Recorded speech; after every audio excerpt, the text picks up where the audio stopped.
peeps, dit is Jenny van Disrupt Tutoring en soos altyd is dit 'n plesier om by julle aan te sluit. Vandag gaan ons praat oor woordorde. Today we're going to talk about word order. Die belangrikste ding in woordorde is die posisie van die werkwoord. The most important thing with word order is the position of the verb. In Afrikaans, in 'n enkelvoudige sin, kom die werkwoord tweede in die sin. In Afrikaans, in a single sentence, the verb comes in the second position. Not necessarily the second word, but the second part of the sentence. As daar meer as een werkwoord is, kom die ander werkwoord aan die einde. If there's more than one verb, the other verb comes to the end. Kom ons kyk na sin nommer 1. My broer speel elke Saterdag 'n sokkerwedstryd. Die werkwoord in hierdie sin is speel. The verb in the sentence is speel and it comes in the second part of the sentence. Second position in the sentence. Nou wil ek begin met elke Saterdag. Now I want to start with the words every Saturday. In English we know that when we start with the adverb of time, every Saturday he plays soccer.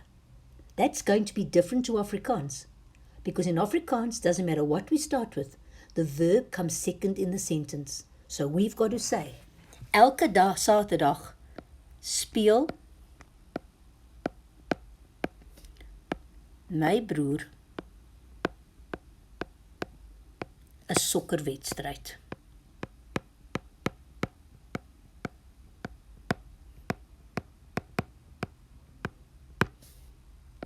Every Saturday, my brother plays a soccer match. Kyk, waar is my werkwoord? Tweede in die sin. It must come second.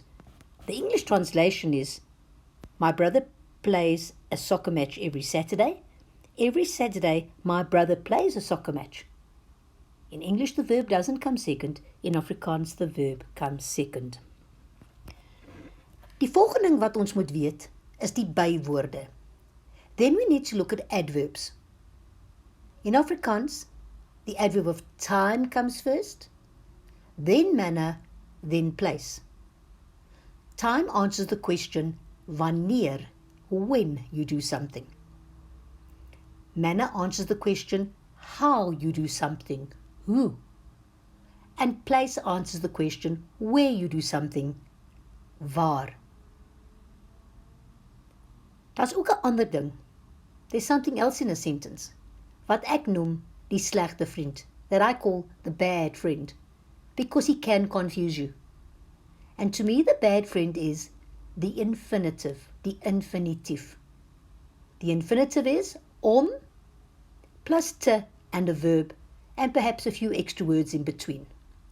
Kom ons kyk na sin nommer 2. Let's look at sentence number 2. Have a look at the very end there. Om fiks te word. There is the infinitive that I'm talking about. Om plus te and the verb. What I want you to do is to put that infinitive, the bad friend, into jail and bring him back when we are finished. Otherwise, he's going to muddle you up. The only thing that comes after the infinitive is the second nie. Die enigste ding wat na die infinitief kom, is die tweede nie.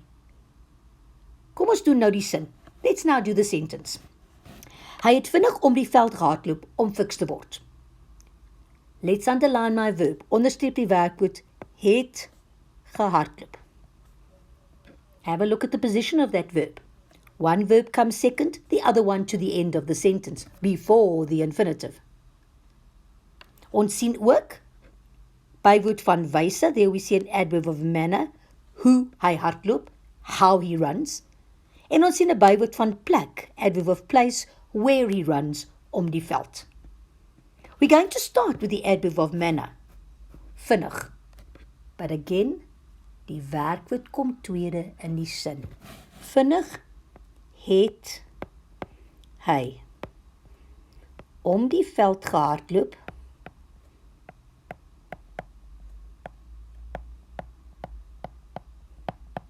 en dan kom my infinitief om fiks te word.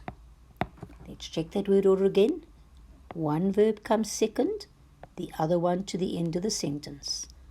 The infinitive always comes to the very end.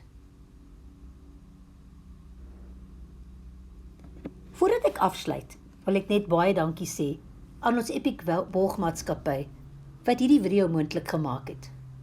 Lees alles oor hulle in die beskrywing hieronder.